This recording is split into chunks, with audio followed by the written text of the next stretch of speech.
Hey guys, welcome back to the channel. It's Intellectual Films, and today I want to talk to you guys about Oa Under Siege, which is the new week-long challenge featuring Arkkis Chummuck, which is one of the newer Green Lanterns, released alongside Medfill and Jessica Cruz for the January update. I'm gonna be describing to you guys today about the hero requirements for the challenge, as released via newsletter by WB, as well as possibly articulate why this is unfair to newcomers as well as veterans, I would say, and how this compares to the traditional challenges that we're faced with every week that only last about a day, specifically every Friday, via, as you guys can see, the Medfield Challenge releasing in a couple hours and Sinestro Challenge coming out next week. Now, these challenges naturally grant us about 25 fragments if we're not refreshing, but see, the more meaty challenges like Supergirl previously and now Chummuck will grant us far more, upwards to 500 according to the description. I actually like these modes. They're far more enjoyable to just play. The requirements are far more fun than just having rank heroes, because if I'm not mistaken here, in the Friday challenges, you just need certain ranks to be able to compete, not necessarily specific heroes. But because these require specific heroes, that's why you're given the duration you are, about a week, to compete. But the description the newsletter rather described the characters that we have to have. To me, the requirements really don't bug me. What bugs me is the fact that you need certain ranks for these heroes. As you progress, you need higher ranked heroes, naturally. So some of these heroes are exclusive. In other words, only accessible through payment. You could say they're behind a paywall, I suppose. But let's go over the characters that the game requires, or rather the challenge will require of you. First off, Hal Jordan Green Lantern. Now this is probably the easiest to just breeze by. Hal Jordan is one of the easiest characters to farm. He's probably the most popular character within the game.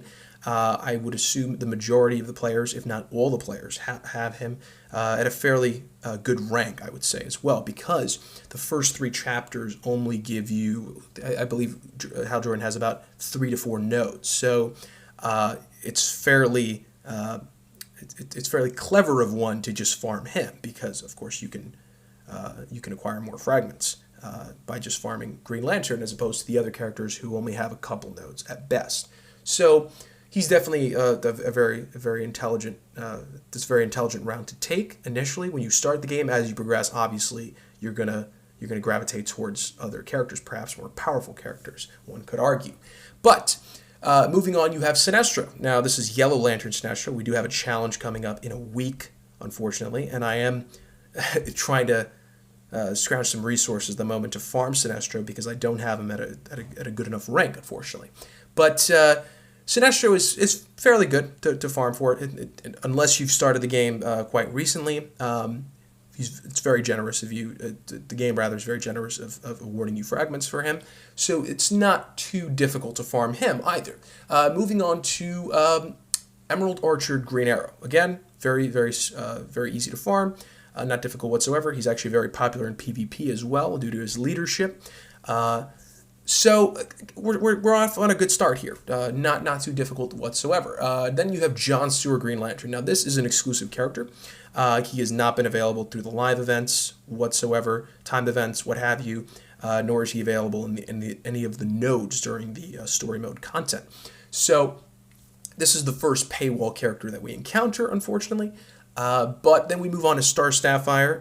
Star Sapphire is farmable. 1 node, I believe that is in Chapter 6.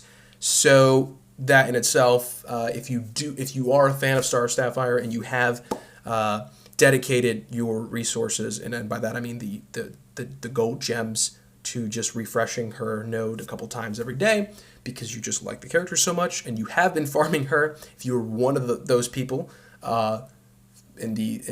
with a minority within the minority, I would argue, then yes, you will likely have Star Sapphire prepared for this challenge. I would argue the most of us do not. So, very difficult character to farm. I imagine most of us will not have her. Moving on to Supergirl, now this is an abundance of fragments for Supergirl that we've gotten within the last couple weeks, I would say, possibly month. She was the December rewards character. In addition to that, we got her for a PvP reward as well as a challenge, just like you see for Arkkis Chummuck here. So on that Supergirl, I'm most of us probably have her at legendary status, if not higher.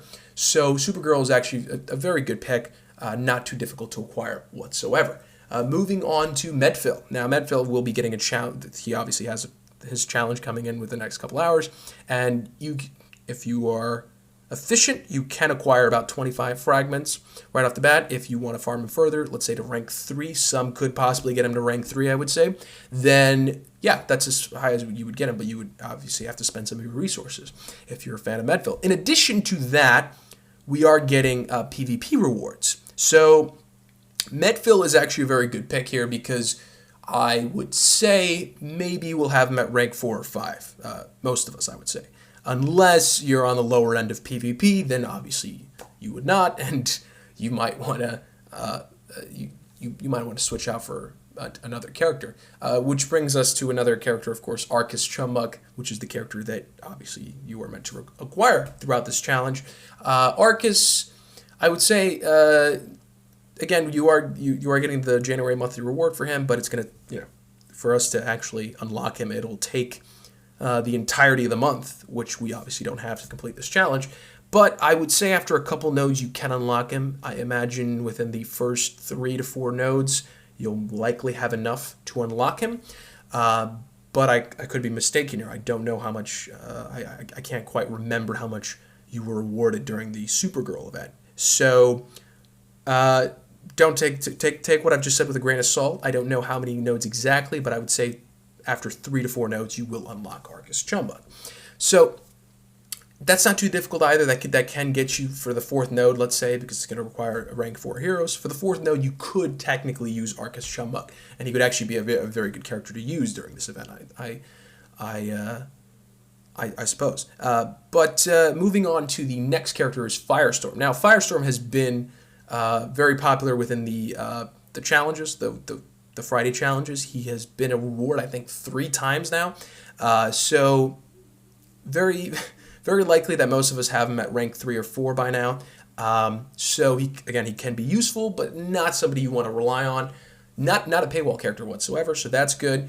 But moving on to Superman, speaking of paywall. Now, if you have beaten the game in terms of you've beaten the chapters, the story mode, you've been heroic and normal, you have actually unlocked Superman, and you can use him, however, only at rank 4. Otherwise, you would have to pay for Superman. And in that pay, I mean luck out on the packs of 50 fragments. Luck out on those and actually hope that you are given Superman as opposed to the other characters on the list.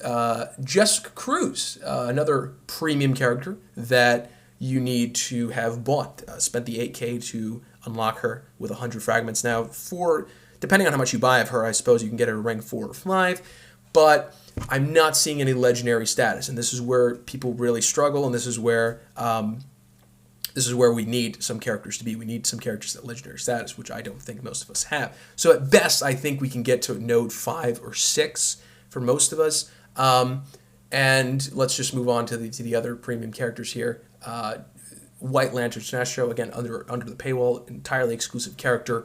You can only acquire him and again, you need 90 fragments to actually unlock him. But if you do have those 90 fragments, you will have him at rank 4. In addition to that, Shazam is the same story here. 90 fragments, a paywall character, I guess you could label him as. So really, it is fantastically difficult to compete in this event for newcomers, undoubtedly, I would say. Now, I think this would be a perfect game mode in terms of the hero requirements to have been implemented later on in the game. The fact of the matter is there simply isn't enough content here in this game in itself. There's very little content. This is the most popular complaint you hear. So because there's very little content, newcomers have to participate in all the content that is available. I totally understand, and this is a fair argument to make, that this mode is meant for the late game. or rather endgame, I guess you could argue. Similar to how the legendary essence is rewarded to you. You need legendary characters right after the second node that you complete.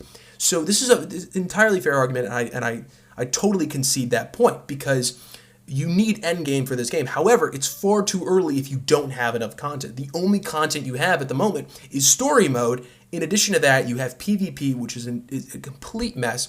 Still has not been addressed whatsoever by, well, it's been addressed by WB, but nothing has been done.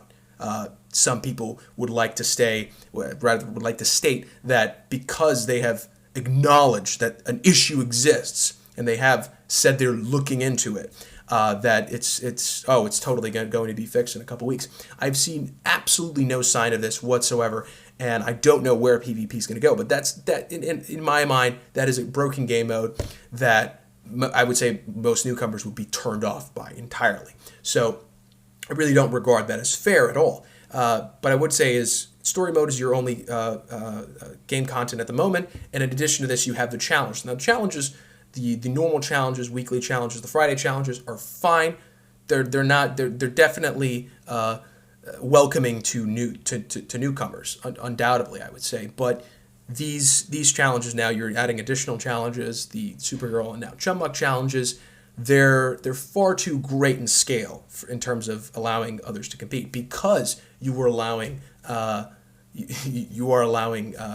your requirements are so high. So what do I say here? Well, I would say this is something we joked about. I certainly remember seeing on the Reddits a lot of people were saying there's no way WB would require exclusive characters within their challenges. That's absolutely ridiculous. They wouldn't push their pay to win ploy here, but apparently they have. This is a turnoff, I would say, for a lot of players. I imagine it will be. Don't know where this is going to go. I don't know if this is going to receive enough backlash for WB to say to pull the plug on this and not recommend, or rather require, paywall exclusive characters again for the next challenges, but only time will tell, naturally. Tell me what you guys think of this announcement, this newsletter by WB and the character requirements. Are you going to be able to compete on OA Under Siege? Comment below, let me know. I hope you guys enjoyed the video, and I will see you guys soon. Cheers.